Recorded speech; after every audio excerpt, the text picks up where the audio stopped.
بسم الله الرحمن الرحيم. الدرس السابع 7. ders.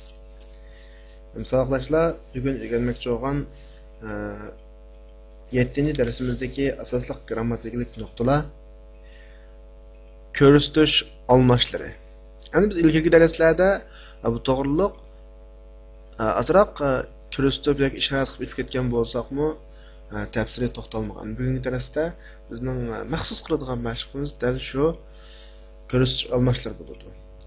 Men burungi darslarimizda deb o'tgandek, arab tilidagi har qanday bir so'z, mayli sifat bo'lsin, mayli ism bo'lsin, mayli fe'l bo'lsin, erlik va ayollik deb muomala qilindi, ayrilib muomala qilindi degan edim. Shuningga o'xshashla körüstüş almaçlarımı erlik, ayollik deb ayrim muomala qilingandan boshqa yaqin va yiroq debmi ikkiga bo'linadi. Masalan, yaqinni körüstüş almaçları, yiroqni körüstüş almaçları. Xuddi bu yaqin shundaymi? Avo yiroq degandek, ha? Endi arab tilidagi körüstüş almaçları yaqinni körüstüş almaçları tuvandagidek 3 xil tushunsak bo'ladi hozircha. Erlik yaqinlikni ko'rsatdigini hada. Ayollik yaqinni ko'rsatdigini hazihi. Erlik yiroqni ko'rsatdigini zalika. Ayollik yiroqni ko'rsatdigini tilka. Ayolga o'rtaq holda ko'plik uchun keladigan yaqinni ko'rsatdigini haulai. Ya'ni ma'nosi bular. Ayol o'rtaq holda ko'plik yiroqni ko'rsatdigini ulaika. Biz Qur'on o'qigan vaqtimizda bu so'zlarni jiq uchratamiz, ha? Esingda bo'lsin. Haza bu, ya'ni erlik, birlik, yaqinni ko'rsatadi. Hazihi bu, ayollik, birlik, yaqinni ko'rsatadi. Zalika avu, erlik, birlik, yiroqni ko'rsatadi. Tilka avu, ayollik, birlik, yiroqni ko'rsatadi. Haulai erlik ayollikqa o'rtaq, yaqinni ko'rsatsa, ya'ni bular ulaika ayollik o'rtaq, yiroqni ko'rsatadi. Uning ma'nosi avlar. Bu mazmun tushungan bo'lsak, avval darsimizdagi yangi so'zlarni o'rganib olaylik, ha? Yangi so'zlarga qaraylik. Al-kalimatul jadida, yangi so'zlar. Avval men bir qitim o'qib tarjima qilib beray, ha?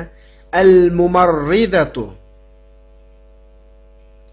al-hadiqatu, al-battatu, al-mu'adhdhinu, an-naqatu, al-baydatu. Bu o'rindagi ismlarning hammaga alif lam kirgachga oxirisini qo'shib qo'ymaymiz, ha? Al-mumarrida sestra, ya'ni ayolga ishlatiladi. Al-hadiqa bog'cha, bog'. Al-batta o'dak. Al-mu'adhdhin muazzin. An-naqa tuga. Al-bayda tuxum. Yani savoqdoshlar, darsni boshlashdan ilgari yangi so'zliklarni yodlab o'zlashtirib bo'lgandan keyin dialog kelsak bo'ladi, ha? Avval men sizlarga dialogni o'qib tarjima qilib beray. الدرس السابع. من هذه؟ هذه آمنة. ومن تلك؟ تلك فاطمة. هذه طبيبة وتلك ممرضة. هذه من الهند وتلك من اليابان. هذه طويلة وتلك قصيرة. من هذا؟ هذا حامد. ومن ذلك؟ ذلك علي. أتلك دجاجة؟ لا، تلك بطة. ما تلك؟ تلك بيضة. هذه سيارة المدرس وتلك سيارة المدير. أساعة عباس هذه؟ لا، هذه ساعة حامد. تلك ساعة عباس. ذلك ديك وتلك دجاجة.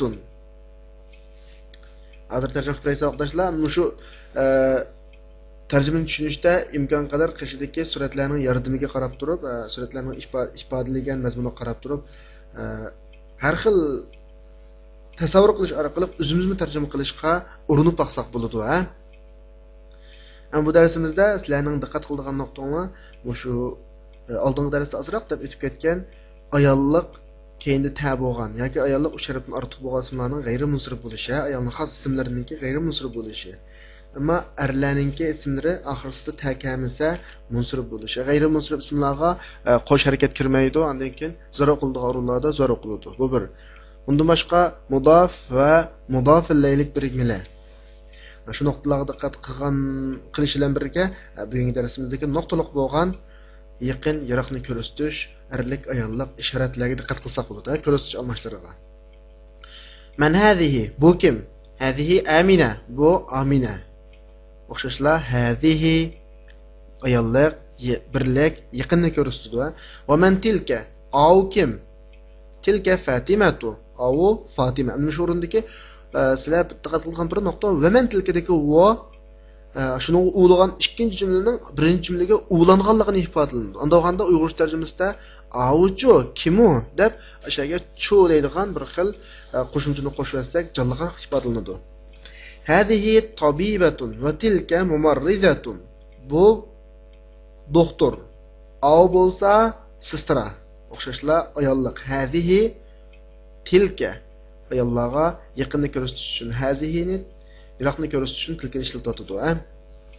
Hadihi min al-Hind va tilka min al-Yaban. Bu Hindistondan, av bo'lsa Yaponiyadan. Hadihi tawila va tilka qasira. Bu igiz. Av bo'lsa pakar.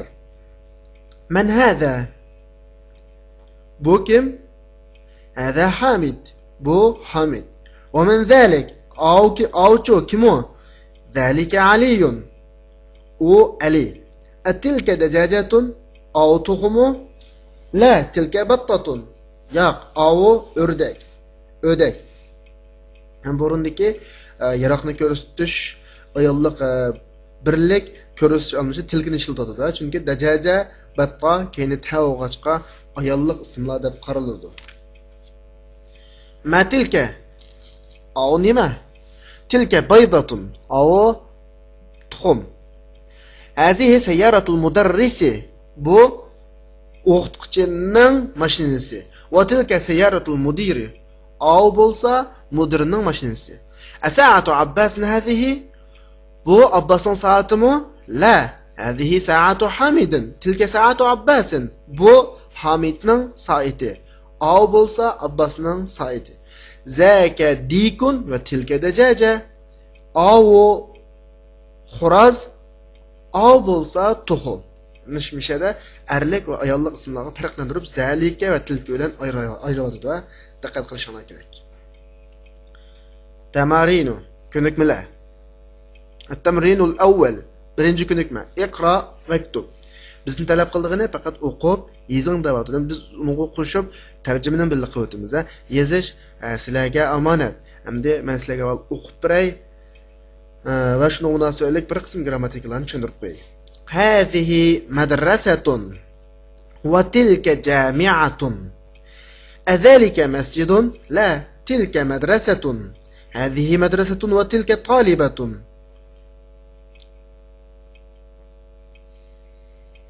من درس قرمي أخت ما قيد أخبري. هذه مدرسة وتلك جامعة. شكندسي ذلك حمار وتلك بقرة. شكندسي أذلك مسجد؟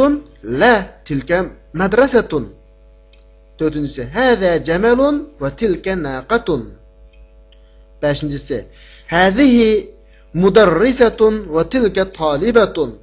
ألتنجسي هذا كلب وذلك قط. يتنجسي هذا بيت المؤذن وتلك حديقة التاجر.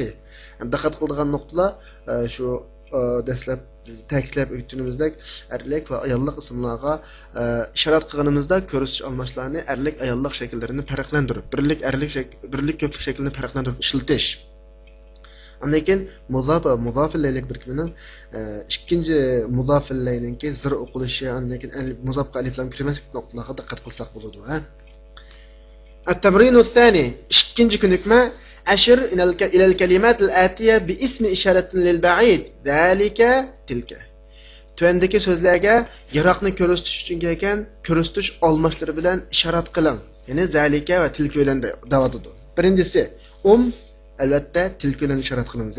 Tilka au apa. Ikkinchisi abun albatta bunga zalika bilan ishorat qilamiz chunki erlik birlik. Zalika abun. Üçüncüsü qalamun albatta qalamunga zalika bilan ishorat qilamiz. Zalika qalamun degan görüşür. Qolganlarini burun o'rgangan mazmunlar bilan birlashtirib o'zingizlar ishlab baqsanglar bo'ladi. Shuning bilan bugungi darsimiz oxirlashdi.